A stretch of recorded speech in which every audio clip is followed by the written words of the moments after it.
Vous écoutez une conférence de Rudolf Steiner lue par Brigitte Paire. Cette conférence est extraite du livre Les deux voies de la clairvoyance, publié aux éditions Triade Poche. Clairvoyance et connaissance, Stuttgart, 13 novembre 1909. Nous évoquons souvent dans nos conférences les cycles basés sur le chiffre 7. Ce n'est pas simplement une façon de parler.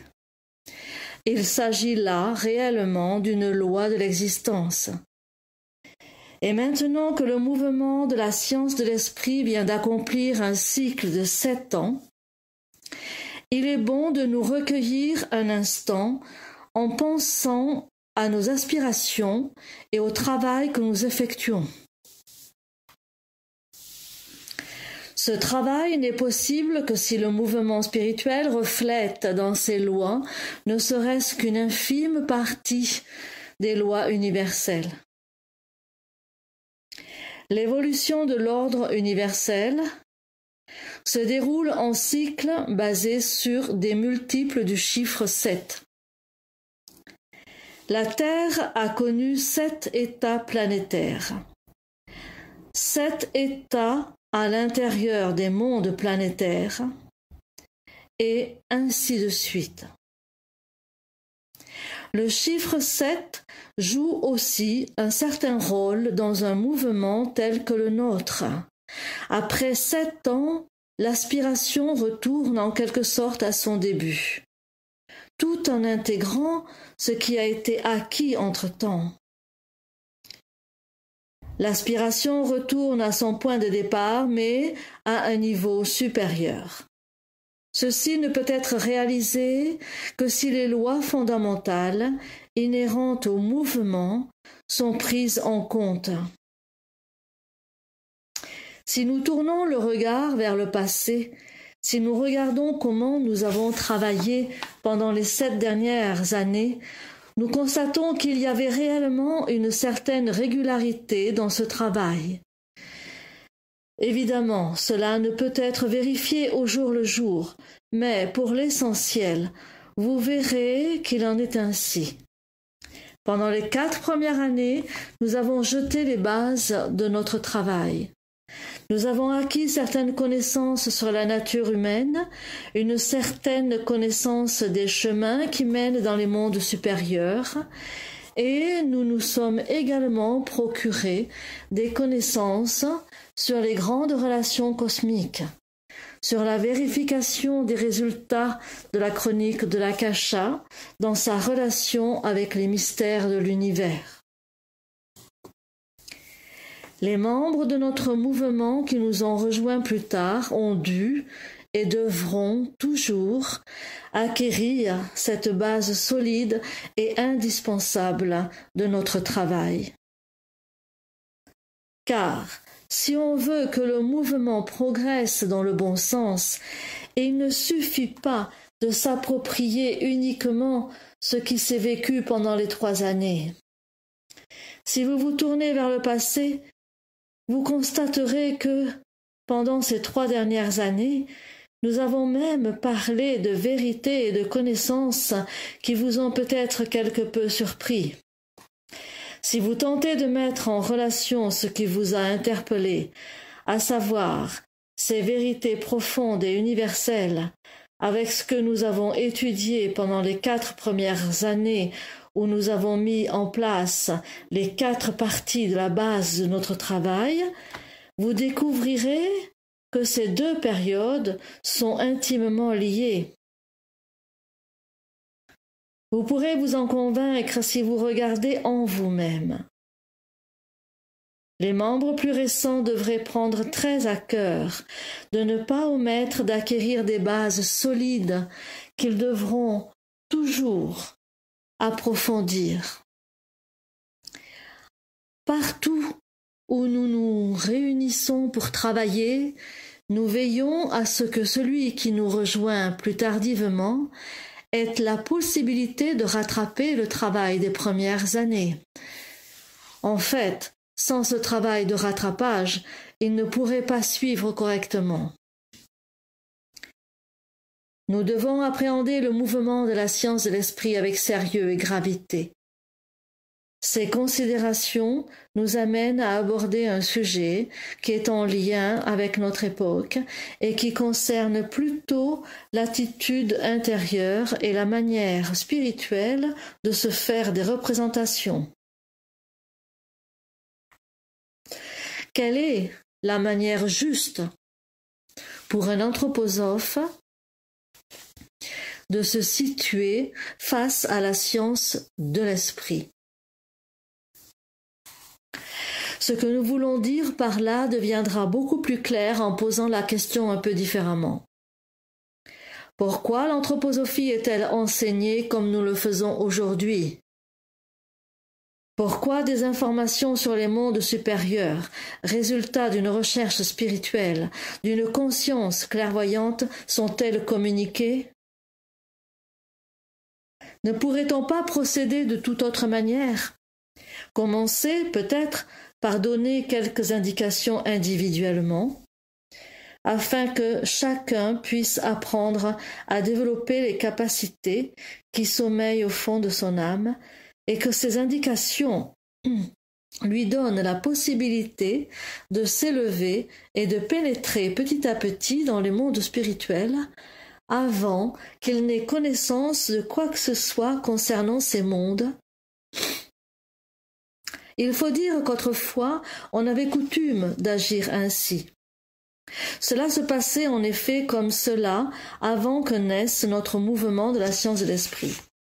On a dit pendant très longtemps que cela ne servait finalement pas à grand-chose de communiquer les résultats de la recherche spirituelle au monde entier, et on restait aussi discret que possible à ce sujet. En fait, on se limitait à donner aux hommes certaines règles afin d'éveiller les capacités qui sommeillent en eux, et on ne leur permettait pas d'accéder à d'autres connaissances qu'à celles qu'ils acquéraient lentement par eux-mêmes. Aujourd'hui, on pourrait se poser la question suivante. Pourquoi avons-nous abandonné cette voie? Pourquoi parlons-nous maintenant ouvertement de l'anthroposophie et des résultats de la recherche spirituelle? Ce changement d'attitude n'a pas été provoqué par la préférence ou le choix arbitraire d'une quelconque personne. Mais il y a de bonnes raisons. Nous verrons plus clairement ce qu'il importe de comprendre en nous posant à nouveau la question, mais que communique donc cette science de l'esprit? Elle communique des faits, des réalités qui appartiennent au monde supérieur suprasensible. Elle communique ce que la conscience clairvoyante peut explorer dans ces mondes. Certes, celui qui reçoit de telles communications et qui n'est pas clairvoyant lui-même ne peut pas vérifier ces faits par une contemplation immédiate. Il est vrai qu'il doit accepter ces renseignements sans avoir la possibilité de les vérifier par une vision clairvoyante. Ceci est tout à fait juste. Mais il est totalement faux de croire que l'homme qui n'est pas clairvoyant ne puisse pas trouver des preuves de ce qui lui a été transmis, qu'il ne puisse pas comprendre les connaissances dont on lui parle. Croire cela serait complètement faux, ainsi que de prétendre qu'on est obligé d'avoir la foi du charbonnier, d'avoir foi en l'autorité qui, grâce à sa conscience clairvoyante, communique des connaissances. Ces communications seraient tout à fait incomplètes et imparfaites si elles ne se réclamaient que d'une autorité ou d'une croyance. Ce qui est communiqué de manière correcte ne peut être exploré que par la conscience clairvoyante. Ceci, nous l'avons maintes fois répété. Mais ce qui a été exploré, vu et communiqué ne serait-ce qu'une seule fois, par une seule personne, chacun peut le comprendre par un raisonnement objectif, sans préjugés, en se servant de ce qui lui est accessible sur le plan physique. Et on est en droit de dire que, même si toutes les personnes ici présentes n'ont pas toujours la possibilité de tout vérifier immédiatement et de manière exhaustive, elles pourraient se donner cette possibilité en prenant le temps et en développant leurs capacités. Bien entendu, uniquement les capacités sur le plan physique. Prenons par exemple des choses aussi difficiles que celles qui ont été évoquées lors des dernières conférences au sujet des incarnations de Zarathustra. Des choses très complexes où nous avons vu que le corps astral de Zarathustra a été transmis à Hermès et que le corps éthérique de Zarathustra a été transmis à Moïse. Quand nous parlons de ces choses, personne n'est en droit de prétendre que celui qui en a eu connaissance par ses recherches spirituelles demande une adhésion fondée sur une croyance aveugle. Non, ce n'est absolument pas le cas. Si quelqu'un disait « Bon, personnellement, je n'ai rien d'un clairvoyant, mais un tel prétend certaines choses au sujet de Zarathustra et de ses incarnations. » Je vais maintenant étudier tout ce que l'histoire nous a transmis, tout ce que contiennent les documents gravés sur la pierre ou les archives religieuses. Je vais tout vérifier consciencieusement. Et il ajouterait « Admettons que ce qu'il dit est vrai, est-ce que cela concorde avec ce que l'on peut apprendre des faits extérieurs ?» Il examinerait alors tout ce que l'on peut constater extérieurement et il verrait que plus il approfondit ses recherches, plus les faits viennent corroborer ce que le clairvoyant lui a communiqué. La seule crainte que pourrait connaître la science de l'esprit, si toutefois le mot crainte avait un sens dans ce contexte, serait celle d'une vérification imprécise. Mais non pas d'une vérification par ceux qui se servent de tout ce que la recherche matérialiste met à leur disposition. Ceux-là s'apercevront que plus ils procéderont avec précision dans leurs recherches, plus ils verront se confirmer les faits relatés par le clairvoyant. Par contre, pour les choses qui nous sont plus proches et qui nous sont moins difficiles, comme le karma et la réincarnation, la vie entre la mort et une nouvelle naissance, il n'y a qu'à observer sans préjugés ce que la vie nous apporte. Et plus on y regarde de près, et plus on voit se confirmer ce que communique le clairvoyant. En fait, il y a suffisamment de raisons de se convaincre que ce que nous apprenons des mondes suprasensibles se trouve confirmé dans le monde physique. Cette vérification n'est pas si facile à accepter, mais nous devons la considérer comme une nécessité. Nous devons commencer par mettre à l'épreuve de la vie les réalités du monde suprasensible dont l'exploration directe n'est peut-être possible que pour peu de personnes. Et ne répétons pas sans cesse « il faut croire aveuglément ». Accepter de croire le moins de choses possibles sans les avoir vérifiées. Vérifier, vérifier toujours. Sans préjugés. Il faut insister là-dessus. Il s'agit en fait de voir que, dans un certain sens, une telle vérification demande un effort. Elle exige de penser. Elle exige qu'on se mette au travail, qu'on se mette réellement à chercher dans le monde physique des preuves de ce que nous apprend la recherche clairvoyante.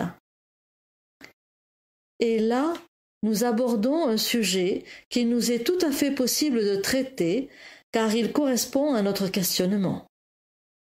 Mis à part l'aspiration légitime à pénétrer dans le monde spirituel, est-ce nécessaire aujourd'hui, ou du moins bénéfique pour l'homme, de s'engager dans une réflexion approfondie sur le monde spirituel, avec les moyens d'investigation et les méthodes de pensée utilisées habituellement sur le plan physique? En d'autres termes, celui qui étudie la science de l'esprit a-t-il raison de se départir du confort qu'il trouve dans le monde non spirituel et de s'efforcer de développer sa faculté de penser, d'apprendre à maîtriser et à se servir des moyens d'investigation qui permettent également de connaître l'homme sur le plan physique? A-t-il raison d'apprendre le plus possible et notamment d'apprendre à penser? Nous avons du mal à comprendre avec notre conscience actuelle ce que l'on entend par là. Il est difficile de l'expliquer clairement et avec précision. Un jour, une personne qui désirait avancer sur le chemin que propose l'anthroposophie, mais qui voulait également s'entraîner à une pensée spirituelle de plus en plus précise et pénétrante, me demanda une lecture appropriée. Je lui conseillai d'étudier l'ouvrage de Spinoza, L'Éthique. Au bout de quelques semaines à peine, elle m'écrivit qu'elle ne comprenait pas pourquoi elle devait étudier ce texte, car il s'agissait d'un livre relativement épais, dont le seul but était de prouver l'existence de Dieu. Or, elle n'avait jamais mis celle-ci en doute et n'avait pas besoin de s'abîmer dans les méandres de cette pensée pour prouver l'existence de Dieu. Voyez-vous, ceci est un bon exemple de ce confort intellectuel avec lequel beaucoup de gens abordent aujourd'hui la science de l'esprit. Ils sont vite satisfaits à partir du moment où ils ont adopté une croyance. Ils ne prennent pas la peine d'acquérir, d'élaborer, une à une, ces représentations difficiles. Cette attitude ne pourra jamais mener à autre chose qu'à une foi aveugle. Pourtant, vous pourrez constater que cette foi cesse d'être aveugle dès lors que vous vous entraînerez réellement à penser et que vous ne céderez pas simplement à l'envie d'exercer des forces qui vous conduisent uniquement à un degré élémentaire de la clairvoyance. Certes, nous n'allons pas aujourd'hui nous élever contre l'aspiration à développer les forces cachées dans notre âme. Cette aspiration est noble et sage. D'autre part, il faut souligner qu'il est indispensable d'entraîner simultanément les forces qui sont à l'œuvre quand nous pensons et les facultés de connaissance dont nous disposons sur le plan physique, même si ce n'est pas facile, afin que nous soyons capables d'élaborer des représentations et des concepts clairs et pertinents sur ce qui nous est communiqué des mondes supérieurs. On pourrait facilement penser que le moindre degré de clairvoyance serait plus valorisant que l'écoute intelligente et compréhensive de ce qui nous est dit sur les réalités des mondes supérieurs. Il se pourrait que quelqu'un se demande pourquoi il appartient à cette société. On ne fait que parler de choses des mondes supérieurs, c'est bien beau, mais moi, pourrait-il se dire, je préférerais apprendre à être, ne serait-ce qu'un tout petit peu, clairvoyant. Je connais un théosophe très érudit qui avait exprimé son fervent désir d'aller au-delà de son érudition et d'accéder à la clairvoyance. Si seulement, disait-il, j'étais capable de voir, ne serait-ce qu'une seule fois, le petit bout de la queue d'un être élémentaire. Certes, on peut comprendre ce désir. On peut parfaitement comprendre que quelqu'un s'exprime ainsi. Ce théosophe n'aurait jamais dit qu'en échange, il renoncerait à ses connaissances des vérités spirituelles. Mais il se pourrait que quelqu'un accepte d'échanger ses connaissances contre un petit peu de clairvoyance. Et pourtant, celui qui est capable d'un tel sentiment se trompe énormément. Il se trompe sur toute la ligne. Car nous vivons actuellement à l'époque qui représente dans l'ensemble de l'évolution la période de la pensée consciente. Nous avons souvent précisé que l'ancienne Inde avait vécu dans une conscience toute différente qui rappelait un état de clairvoyance nébuleux et assourdi.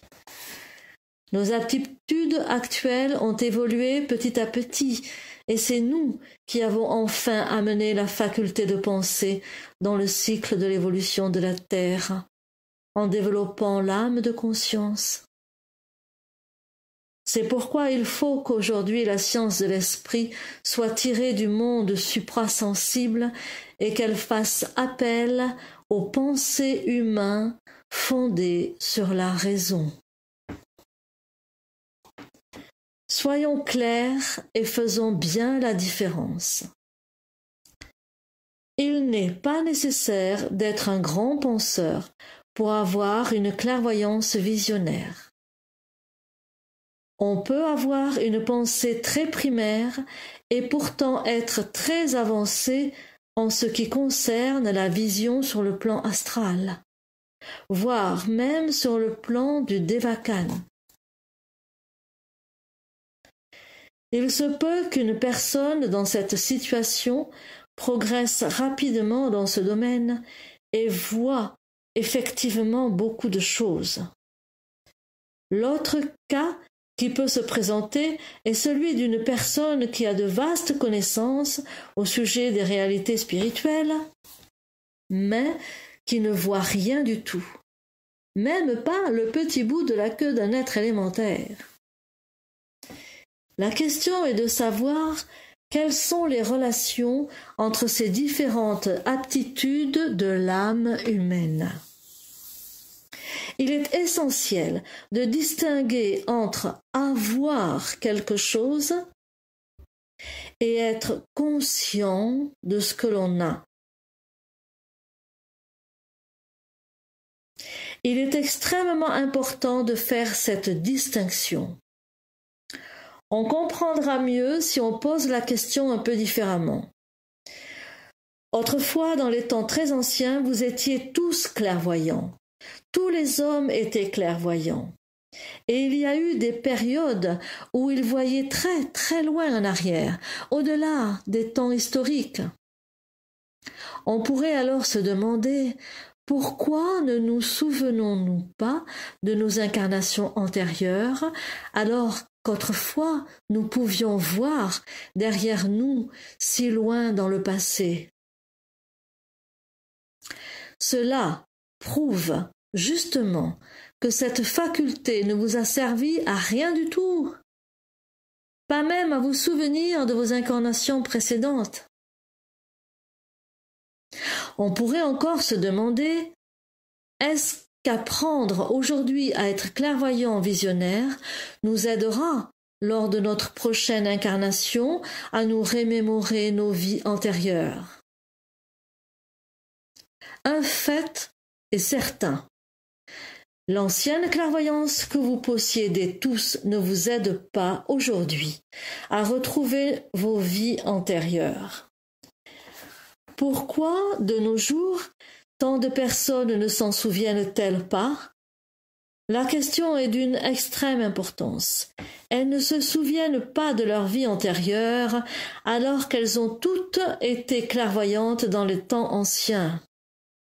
Il est vrai, à des degrés divers. Parce qu'à cette époque, elles n'avaient pas développé les facultés nécessaires, qui sont justement celles du soi, celles du je. Car il ne s'agit pas de développer des facultés de clairvoyance, mais d'avoir déjà cultivé en soi ce qui devra être vu.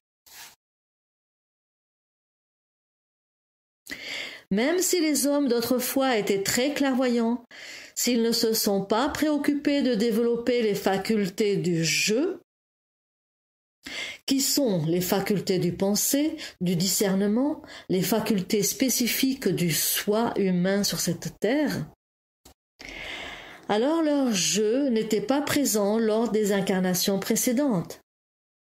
Le soi n'était pas là. Dans ce cas, de quoi pourrait-on se souvenir? Il faut faire en sorte que pendant l'incarnation précédente, le je ait existé en tant qu'unité bien établie. Voilà le point décisif. Aujourd'hui, seules les personnes ayant travaillé dans les incarnations précédentes avec les moyens tels que le penser, la logique, le discernement, sont capables de se souvenir de leur vie antérieure. Celles-là seules peuvent se souvenir. Même si quelqu'un a développé un maximum de clairvoyance, il ne se souviendra de rien s'il n'a travaillé dans ses incarnations antérieures, ni ses facultés de discernement, ni son pensée logique. Il n'a pas balisé son chemin, il n'a pas posé les repères dont il aurait pu se souvenir. Si vous avez compris ce qu'exige l'anthroposophie, alors vous saurez qu'il faut conquérir au plus vite ces facultés d'un pensée approfondi. Peut-être vous imaginez-vous que si vous devenez clairvoyant, la faculté du pensée logique viendra toute seule? Rien n'est plus faux. Pour quelle raison les dieux ont-ils fait naître les hommes? Parce qu'ils avaient besoin de l'homme pour développer en lui certaines facultés qui sinon n'auraient pas pu être développées. La faculté de penser, de se représenter quelque chose en pensée, de sorte que ces pensées soient liées au discernement. Cette faculté n'a pu naître que sur notre terre. Elle n'existait pas auparavant. Elle ne pouvait apparaître que grâce à l'homme. Faisons la comparaison suivante. Supposons que vous ayez une graine, un grain de blé par exemple. Vous pourrez le regarder tant que vous voudrez. Il ne deviendra pas pour autant un épi. Il faudra le mettre en terre, le laisser grandir, permettre aux forces de croissance d'agir en lui. Ce dont les entités spirituelles disposées avant la création de l'homme peut être comparé à cette graine. Pour éclore sous forme de pensée, il a fallu que cette graine passe par le plan physique afin d'être cultivée par l'homme. La seule possibilité de cultiver des pensées venant des mondes supérieurs est de les faire germer sur terre dans les hommes lors de leurs incarnations. Il en résulte donc que tout ce que les hommes pensent sur le plan physique est quelque chose d'unique et vient s'ajouter à ce qui est possible dans les mondes supérieurs. L'homme était réellement indispensable, sinon les dieux ne l'auraient pas créé. Les dieux ont fait naître l'homme afin de recevoir de lui, sous la forme de la pensée, ce qu'il possédait déjà. Ce qui descend ainsi des mondes supérieurs ne recevrait jamais la forme de la pensée si l'homme ne pouvait la lui donner. Celui qui, sur terre, refuse de penser, soustrait aux dieux ce qu'ils attendaient de lui. et ne peut donc pas accomplir sa tâche et sa destinée d'homme sur la terre. Il ne peut y parvenir que dans l'incarnation où il s'engage à effectuer un réel travail de pensée. En voyant les choses de cette façon, on peut en déduire le reste. Les révélations sur les réalités du monde spirituel peuvent atteindre l'âme humaine de bien différentes manières. Certes, il est possible, et de nombreux cas le prouvent, que les hommes parviennent à des expériences visionnaires sans être des penseurs rigoureux. En fait, les personnes qui obtiennent une certaine clairvoyance sont plus fréquemment des personnes qui n'ont pas une pensée pénétrante, plutôt que des personnes qui disposent d'une grande acuité dans leurs réflexions. Mais les penseurs rigoureux et ceux qui ne le sont pas vivent leurs expériences dans le monde spirituel de façon très différente. Une différence que je peux exprimer comme suit. C'est dans les pensées, ces formes de représentation que nous apportons au monde supérieur, que se grave le mieux ce qui nous est révélé de ces mondes. Elles sont de loin le meilleur réceptacle. Si nous ne sommes pas des penseurs, les révélations devront chercher d'autres supports pour s'exprimer. Par exemple, l'image, le symbole. C'est par ce moyen que le non-penseur perçoit généralement les révélations. Vous pourrez entendre les clairvoyants visionnaires, qui ne sont pas des penseurs, raconter leurs révélations dans un langage symbolique. Tout cela est bien beau, mais il faut savoir que l'expérience subjective est tout autre selon que vous avez des révélations en tant que penseur ou non-penseur. Si vous avez des révélations en tant que non-penseur, vous verrez un symbole. Vous serez en face de telle ou telle image. C'est ce qui se révélera du monde spirituel. Mettons que vous voyez un ange, ou n'importe quel autre symbole qui exprime ceci ou cela, peu importe, une croix, un ostensoir, un calice. Cela existe sur le plan suprasensible. Vous le voyez sous forme d'images achevées. Il n'y a aucun doute, il ne s'agit pas de la réalité, mais d'une image. La conscience subjective du penseur vit les expériences du monde spirituel d'une manière un peu différente. Les révélations ne lui tombent pas dessus comme des boulets de canon. Elles se présentent différemment. Imaginons un clairvoyant qui ne pense pas et un clairvoyant qui pense. Les deux vivent la même expérience. Prenons un cas concret. Le clairvoyant non pensant voit tel ou tel phénomène du monde spirituel. Le clairvoyant pensant, lui, ne le voit pas immédiatement. Il ne le voit qu'un peu plus tard. Mais à ce moment, son pensée s'en est déjà saisi. Il reconnaît ce qu'il voit et il sait déjà si ce qui lui apparaît est vrai ou non. Comme cette apparition ne s'est pas présentée à lui immédiatement, il a eu le temps de la pénétrer de sa pensée et il peut tout de suite discerner s'il s'agit d'une illusion ou d'une réalité. En fait, il connaît la chose avant de l'avoir vue.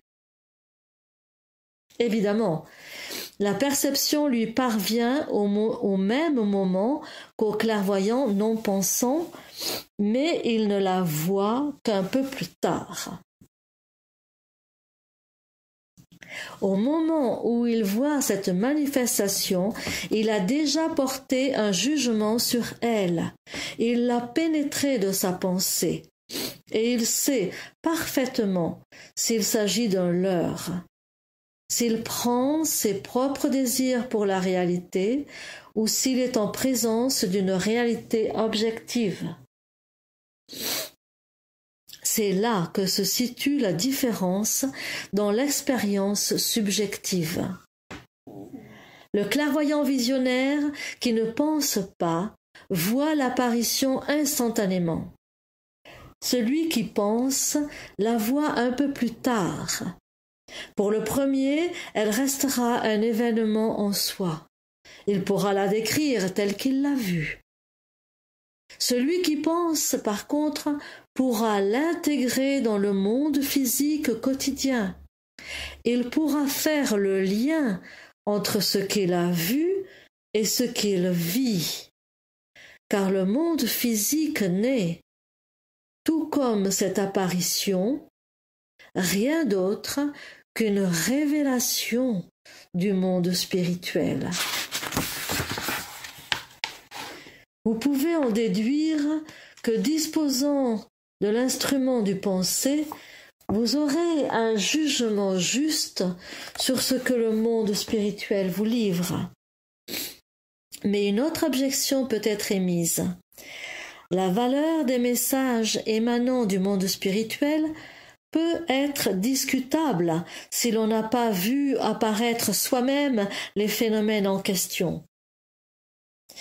Imaginons une troisième personne qui ne serait pas clairvoyante, à qui l'on communique les résultats de la recherche spirituelle, mais obtenus par le moyen du penser pénétrant auquel s'ajoute un regard clairvoyant.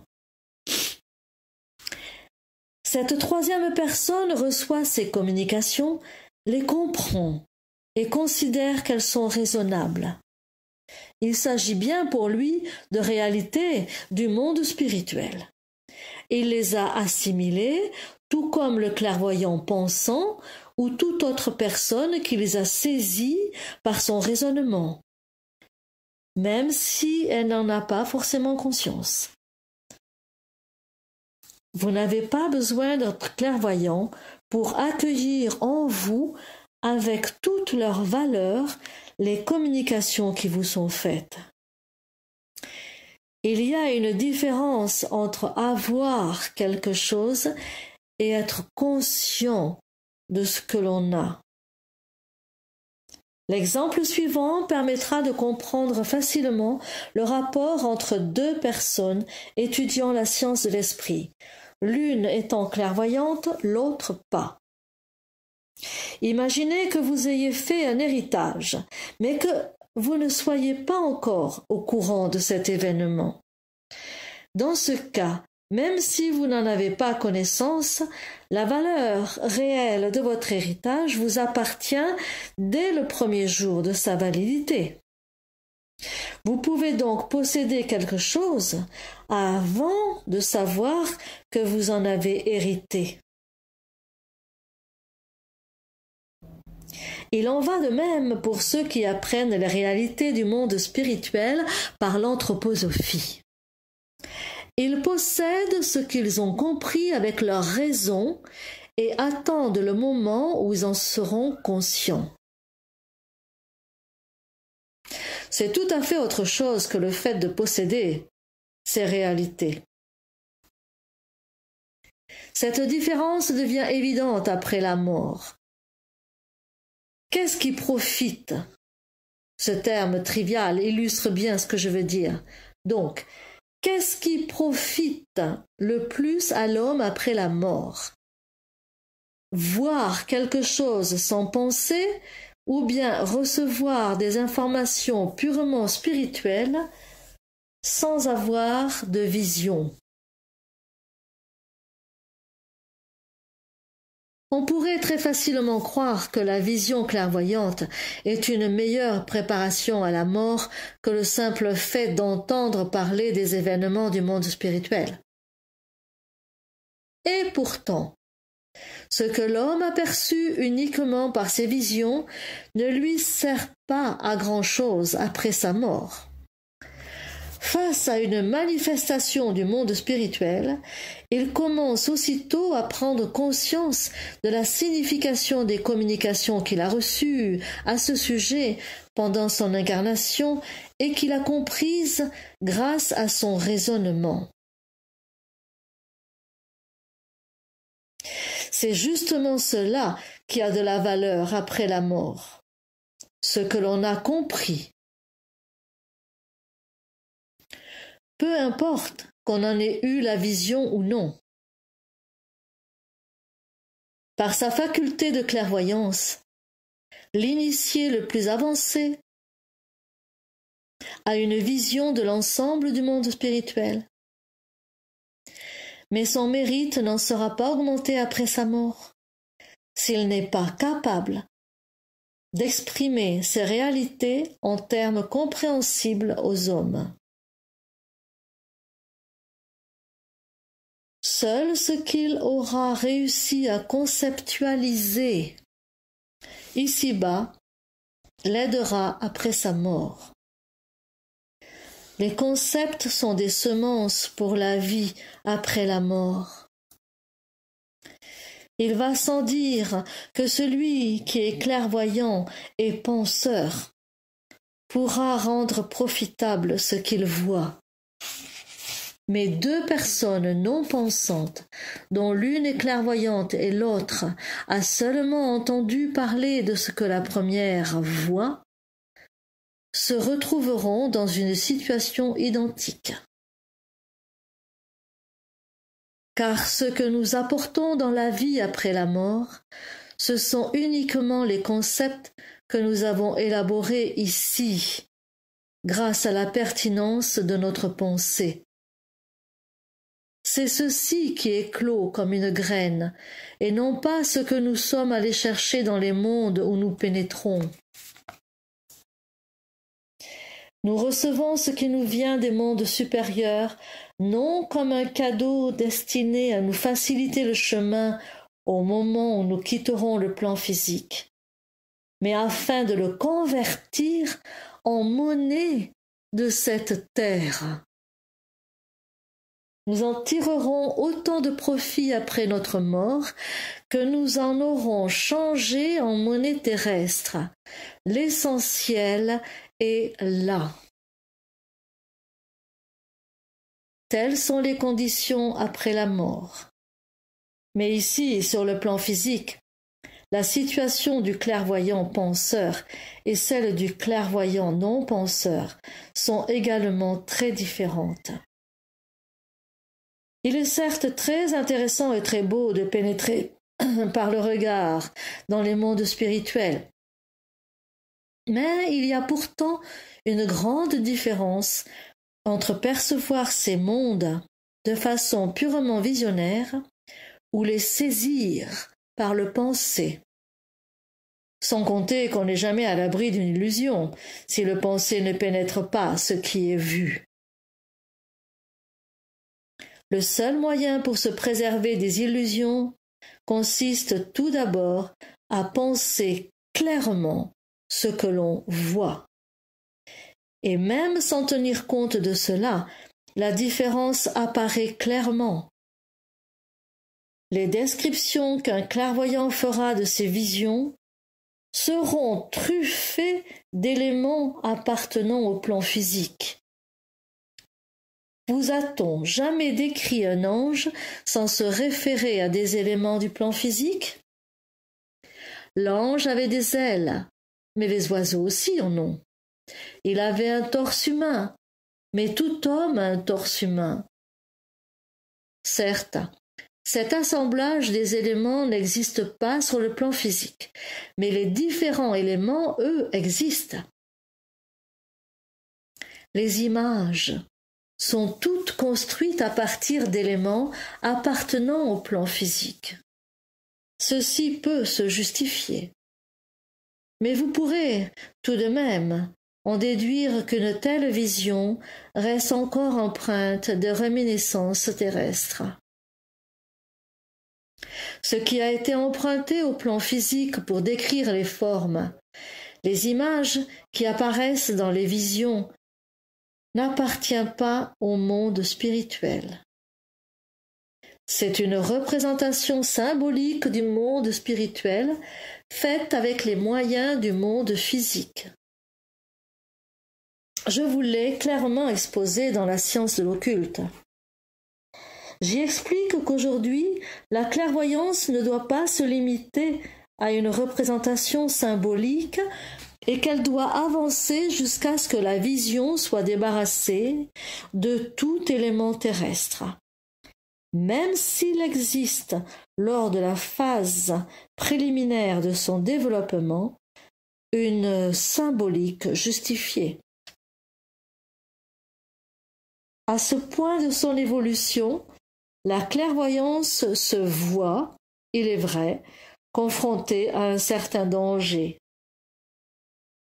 Si on élimine tout ce qui est terrestre dans la vision de l'ange, il se peut que le clairvoyant ne voie plus rien du tout. S'il se débarrasse de la symbolique qui a été transposée dans le monde spirituel, il est possible qu'il ne voie plus rien.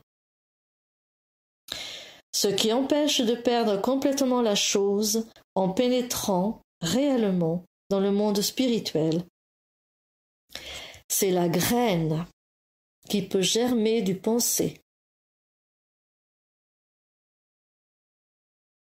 Les pensées forment alors la substance qui permet de saisir ce qui existe dans le monde spirituel. Nous acquérons la faculté de vraiment vivre dans le monde spirituel en utilisant ce qui n'est plus lié à des éléments sensibles, mais qui existe tout de même sur le plan physique, à savoir les pensées, et elles seules. Nous n'avons le droit d'amener dans le monde spirituel que les pensées. D'un cercle, par exemple, rien qui ne provienne de la craie, mais seulement la pensée du cercle. Avec elle, vous pourrez vous élever dans les mondes spirituels. Mais vous ne devrez rien emporter de l'image. Il peut toutefois, au moment même où le clairvoyant penseur imprègne l'image avec des pensées, elle devient floue pour le clairvoyant non-penseur. Pour lui, l'image devient noire et indistincte.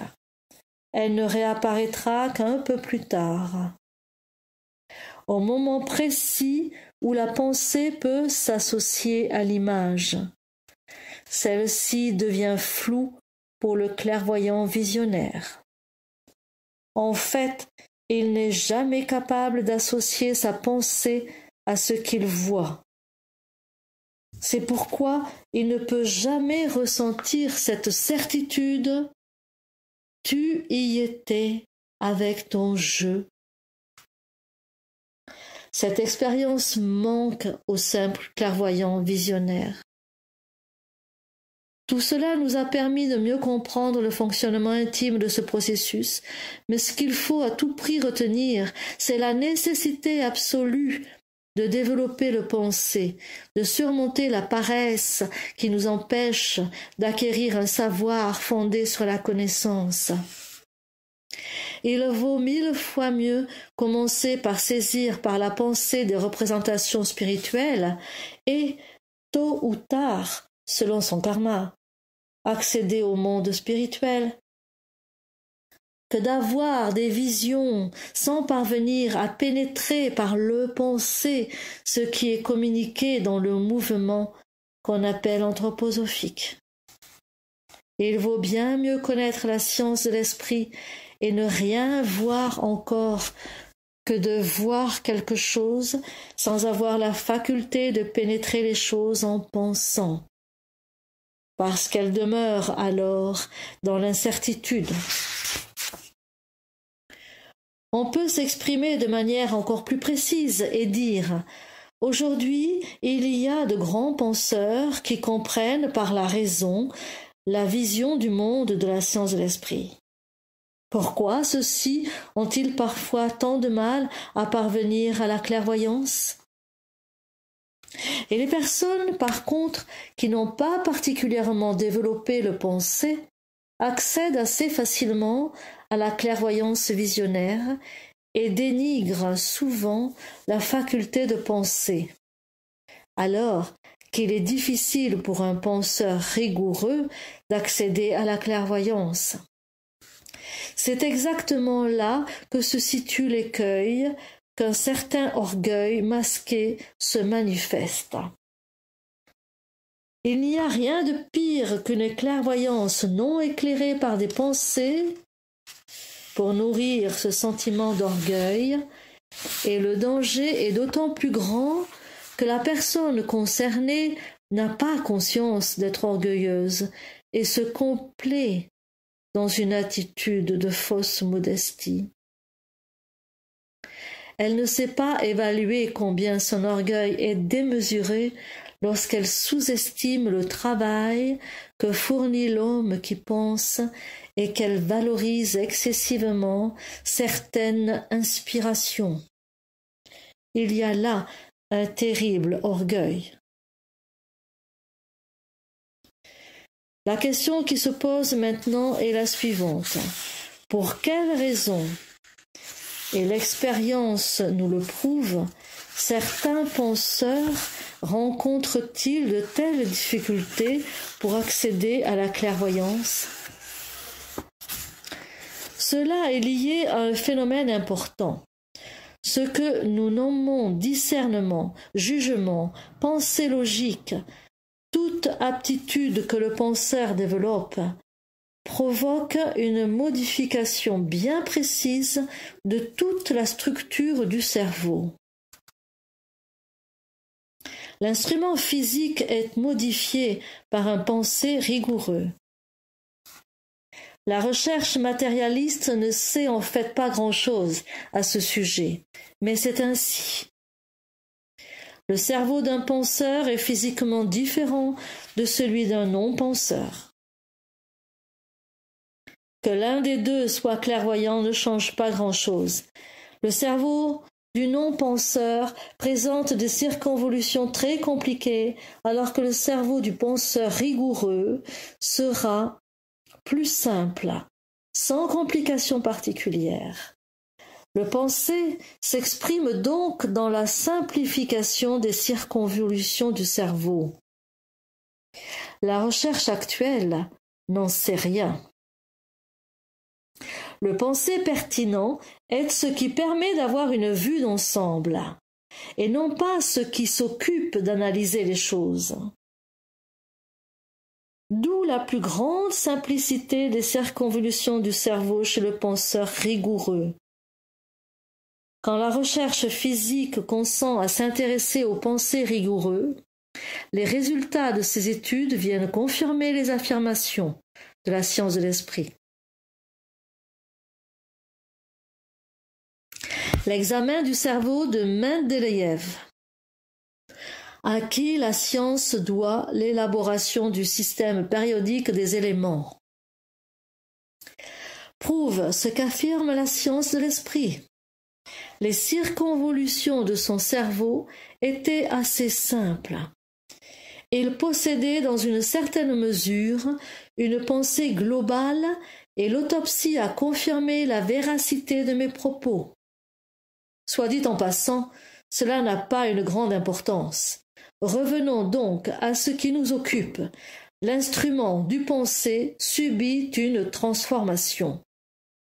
C'est donc l'action même de penser qui doit la produire.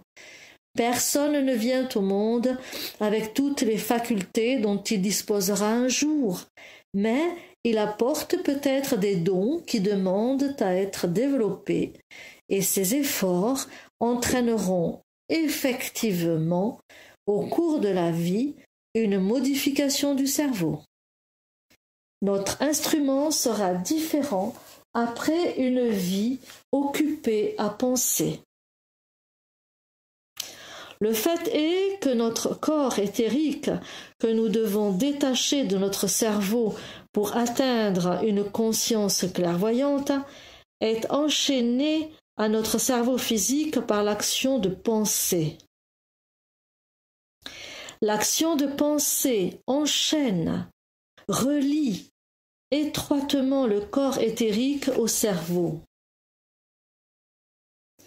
Si le karma d'une personne ne lui permet pas encore d'avoir la force de détacher son corps éthérique du cerveau au bon moment, il se peut que pendant cette incarnation, elle ne vive rien de bien particulier dans le domaine de la clairvoyance. Admettons que cette personne ait eu pour karma d'avoir été un penseur rigoureux dans une incarnation précédente. Dans ce cas, le fait de penser n'engagera pas son corps éthérique très fortement avec son cerveau. Et cette personne parviendra à détacher assez aisément son corps éthérique et pourra sonder au mieux les mystères des mondes supérieurs. Justement, parce que les éléments des pensées, justement, parce que les éléments du penser représentent la meilleure semence pour s'élever vers ces mondes. Il faut évidemment qu'il arrive d'abord à détacher son corps éthérique du cerveau. Quand le corps éthérique s'est enchevêtré dans le cerveau physique, pendant que l'action de pensée s'y gravait, au point qu'il s'y est épuisé, il se peut que son karma le fasse attendre longtemps avant qu'il ne parvienne à détacher de nouveau ce corps éthérique. Mais, quand il pourra s'élever, il aura dépassé l'état de la pensée logique, et cette victoire, personne ne pourra jamais la lui enlever, elle sera acquise à tout jamais. Ceci est très important parce que autrement, la clairvoyance peut toujours se perdre. J'attire une fois de plus votre attention sur le fait que vous étiez tous clairvoyants dans les temps anciens. Pourquoi avez-vous perdu cette faculté ? Parce qu'à cette époque, vous n'étiez pas liés à l'existence terrestre. Vous étiez transportés dans le monde spirituel. Vous n'aviez pas fait descendre celui-ci jusque dans vos facultés. La clairvoyance visionnaire reposait sur un état extatique. Nous devons tenir compte de ces phénomènes. Notre âme doit s'imprégner de ces finesses. Il faut être au clair sur le fait qu'aujourd'hui, une véritable science occulte a le devoir de communiquer les résultats de la recherche spirituelle qui sont pénétrés du pensée. Dans ces communications, les résultats des investigations clairvoyantes doivent toujours être présentés de telle sorte que celui qui n'est pas clairvoyant puisse les comprendre par son pensée. Pour en arriver là, il faut déjà avoir acquis une relation avec les pensées. D'où les difficultés que l'on ressent face aux livres anciens où il est question d'apparitions provenant des mondes supérieurs. En lisant de tels livres, vous aurez toujours un sentiment de manque si vous les abordez dans l'esprit de la science spirituelle actuelle. Sans doute y trouverez-vous des messages magnifiques, mais l'homme moderne ne peut pas en tirer grand-chose s'il n'est pas lui-même clairvoyant et capable de remettre les choses à leur place. Alors que le contenu de la science spirituelle actuelle est accessible à tout homme qui prend la peine de s'en approcher, car cet homme peut le pénétrer à partir du plan physique par le penser. Les concepts pour saisir ce qui se situe dans le monde physique et ce qui se situe dans le monde spirituel sont les mêmes. Les sciences naturelles modernes parlent d'évolution. La science de l'esprit en parle également. Dans la mesure où vous avez compris le concept d'évolution, vous comprendrez ce que la science de l'esprit veut dire lorsqu'elle l'utilise.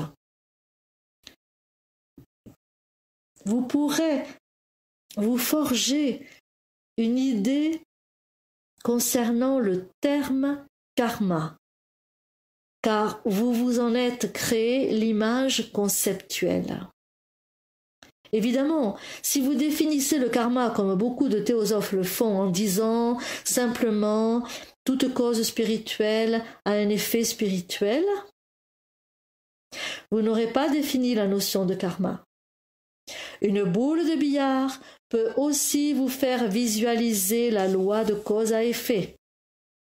Mais la comparaison avec le karma sera inexacte.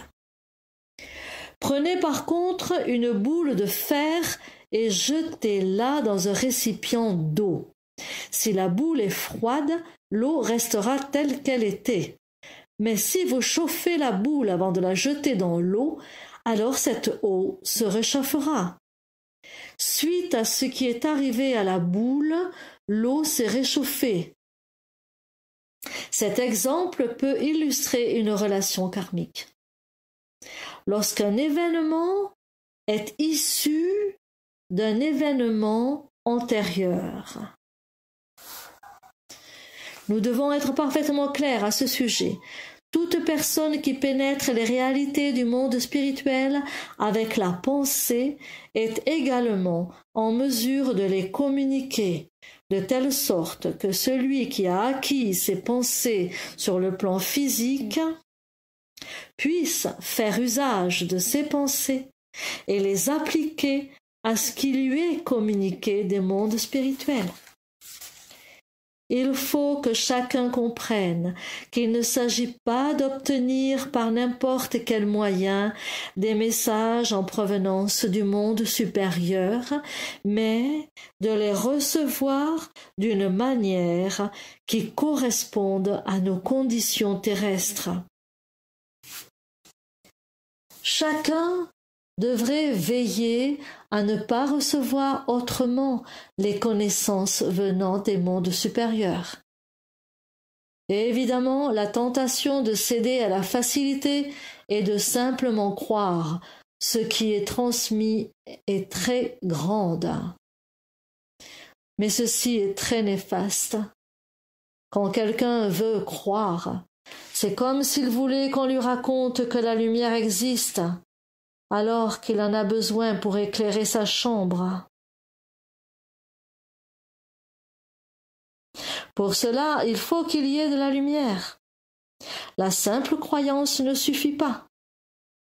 Il est donc important de saisir d'abord la forme de la pensée profonde et scrupuleuse, afin de pouvoir recevoir, à travers cette forme, les connaissances venant du monde spirituel. En effet, elles ne peuvent être explorées que par ceux qui possèdent la faculté de clairvoyance. Mais, une fois qu'elles ont été explorées, tous ceux qui les reçoivent de la manière juste peuvent les comprendre. En pensant ainsi,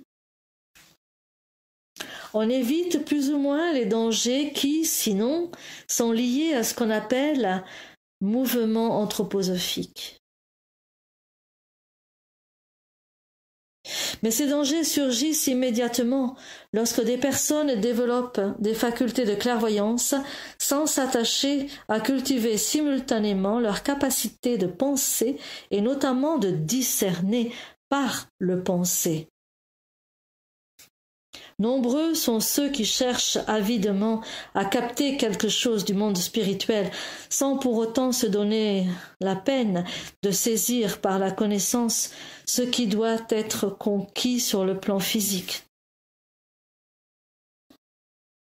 Aucun Dieu ne peut saisir le monde en pensée s'il ne s'incarne pas sur cette terre physique. Il peut concevoir le monde sous une autre forme, mais pour s'en saisir de cette manière, il doit s'incarner sur cette terre.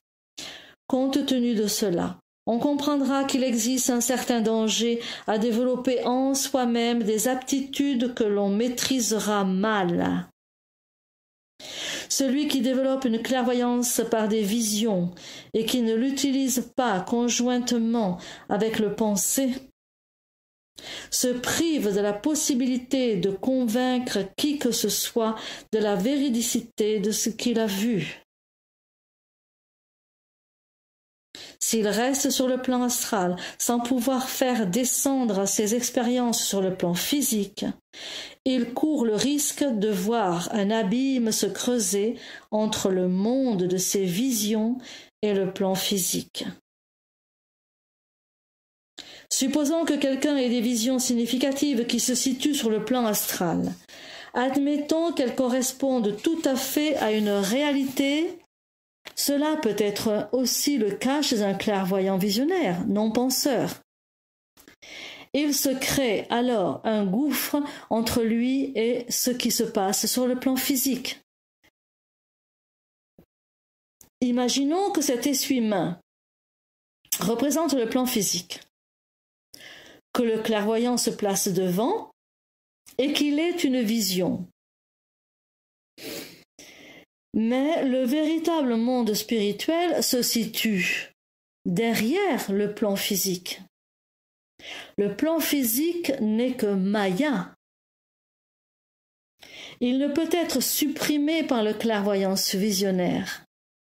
Il ne disparaît que pour celui qui le supprime au moyen des pensées. C'est seulement à ce moment-là que cette personne pénètre derrière le plan physique et qu'elle le comprend, grâce à la clairvoyance associée aux pensées.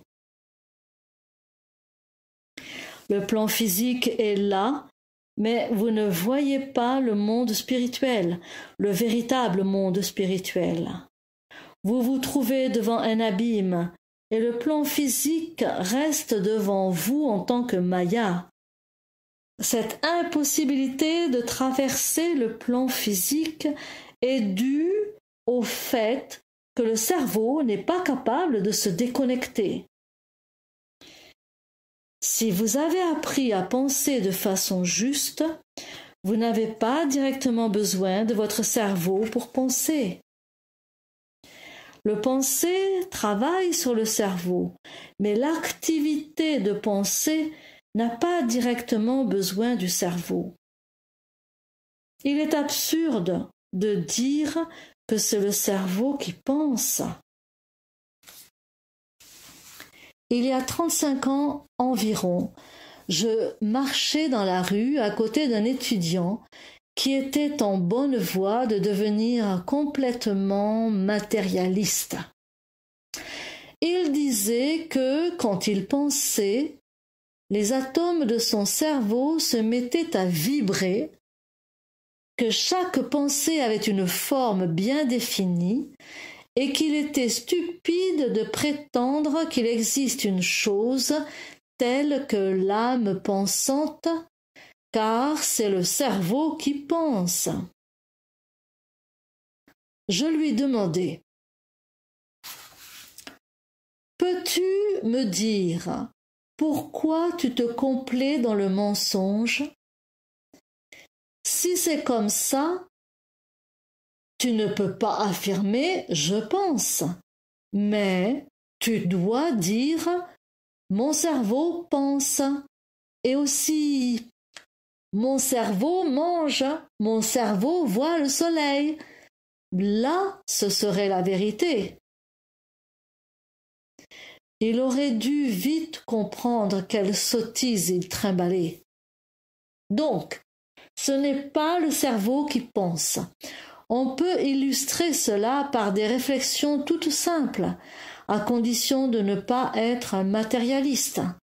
L'activité de pensée ne dépend pas de l'instrument cerveau. Là où la pensée devient pure, le cerveau n'intervient pas. Il n'intervient que pour transposer la pensée en symbole, en représentation. Si vous vous représentez un cercle de craie, c'est bien votre cerveau qui vous en donne l'image. Mais si vous pensez un cercle à l'état pur, libéré de toute image symbolique, c'est le concept de cercle qui est l'élément actif qui modèle le cerveau. Toutefois, quand un homme a une clairvoyance visionnaire, il reste à l'intérieur de son corps éthérique et ne parvient pas jusqu'à son cerveau physique. On peut vivre toute sa vie dans des visions clairvoyantes. Cela ne modifie en rien le cerveau. C'est le corps éthérique qui s'en trouve transformé. Mais de cette façon, vous ne parviendrez jamais à franchir l'abîme. Vous ne transpercerez jamais réellement le voile de la Maya. Ceci ne peut se faire que si vous la traversez par la pensée. Celui qui refuse d'exercer sa pensée active développe des aptitudes qui ne lui permettent pas de se saisir de l'objet de sa pensée et de puiser réellement dans le monde spirituel. Il en résulte un déséquilibre entre ce qu'il développe dans son corps éthérique et ce qu'il est véritablement en tant qu'être humain. Le déséquilibre est très important. Son cerveau n'est pas à la mesure de ses aptitudes clairvoyantes. Le cerveau reste grossier, car la personne concernée n'a pas pris la peine de l'anoblir par la pensée active. Il se crée quelque chose qu'il n'arrive pas à traverser, qui l'empêche d'appréhender le monde spirituel avec ses visions. Il s'éloigne de la réalité au lieu de s'en approcher. Toute possibilité de se faire une idée sur le monde spirituel lui est enlevée. Une personne dans cette situation verra sans doute beaucoup de choses, mais la véracité de ce qu'elle voit ne sera jamais garantie. Seule une personne qui sait discerner entre vision et réalité pourrait trancher. On ne peut en effet faire de distinction que dans la mesure où l'on possède la faculté de discernement. Si celle-ci nous fait défaut, on ne pourra jamais faire la différence entre une simple vision et la réalité. Et cette faculté de discernement ne peut être acquise que sur le plan physique. Si on refuse de fournir l'effort nécessaire à un travail de pensée, on plane toujours sans sol ferme sous les pieds. Il faut garder cela présent à l'esprit. Ainsi, on évitera ce qui se produit si souvent, c'est-à-dire que les hommes qui développent une clairvoyance visionnaire dressent un rempart devant le monde réel et vivent dans leurs rêves, ce qui signifie qu'ils perdent pied dans le monde physique, qu'ils n'ont plus tous leurs esprits. On peut acquérir une réflexion avisée uniquement en travaillant dans le seul domaine où elle peut se cultiver, à savoir le plan physique. En refusant d'acquérir cette réflexion avisée, on s'égare.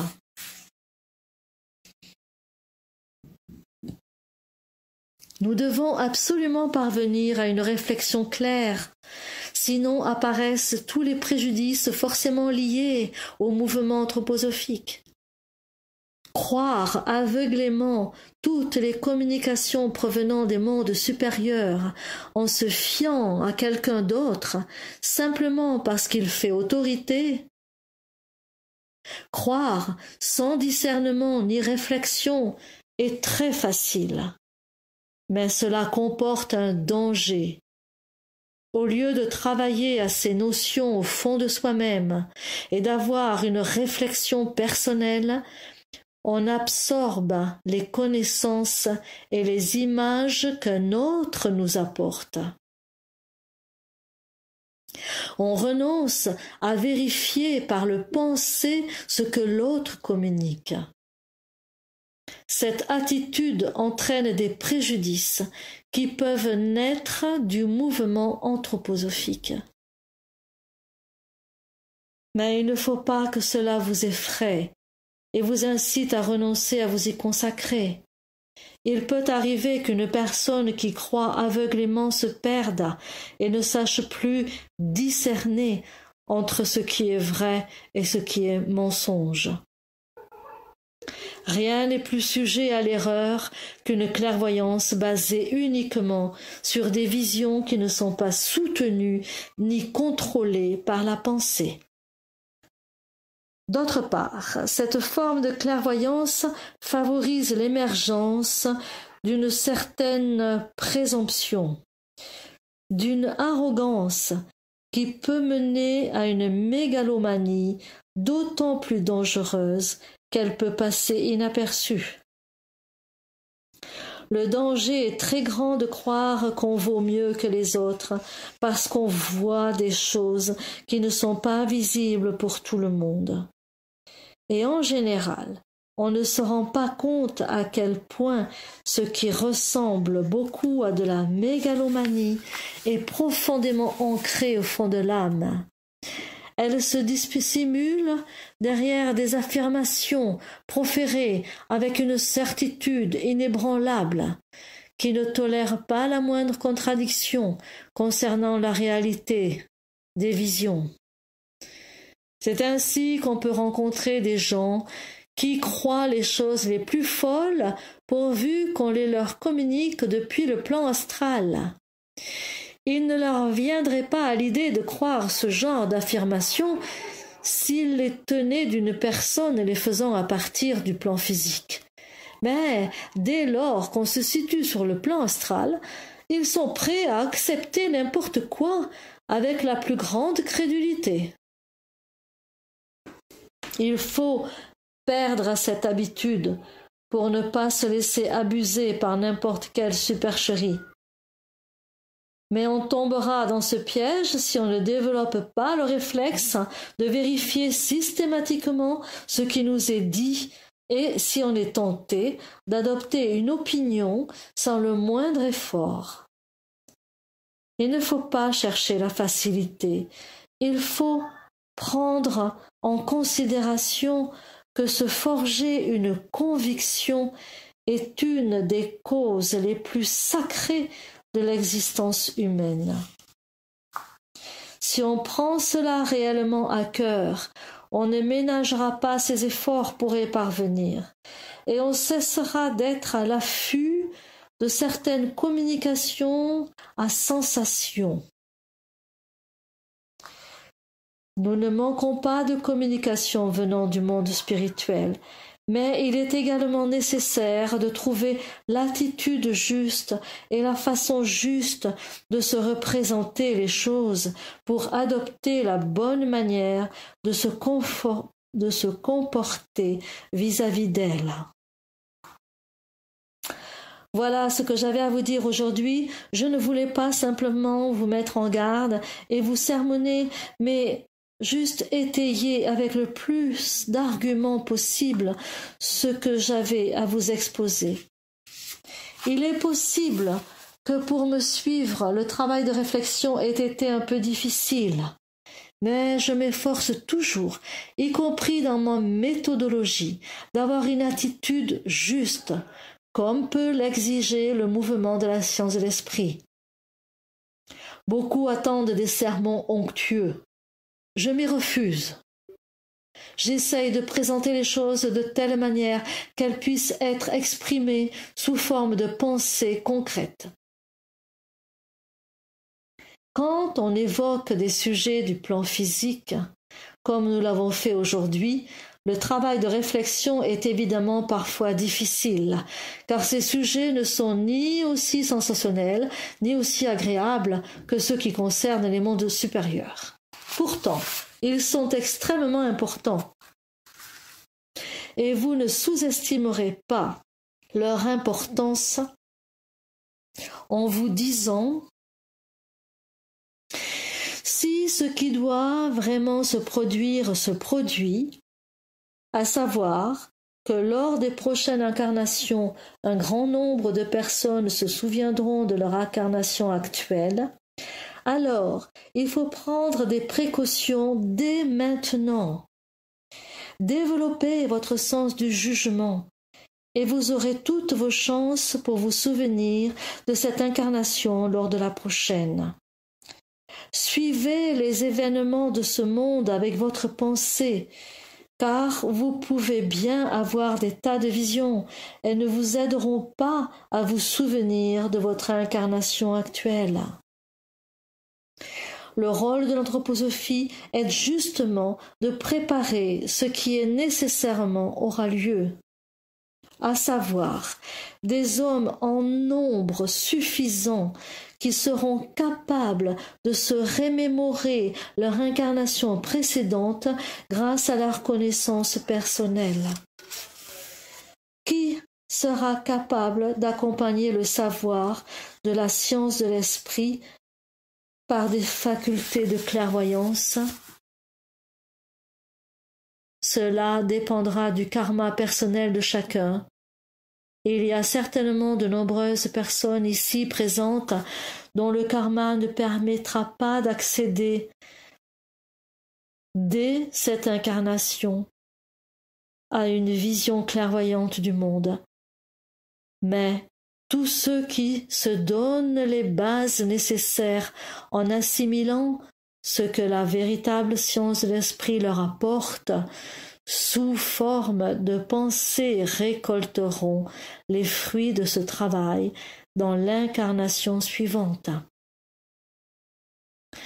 L'homme peut être un clairvoyant sans le savoir, mais celui qui étudie correctement la science de l'esprit a la faculté de voir et la possibilité d'attendre que son karma lui permette de voir aussi quelque chose.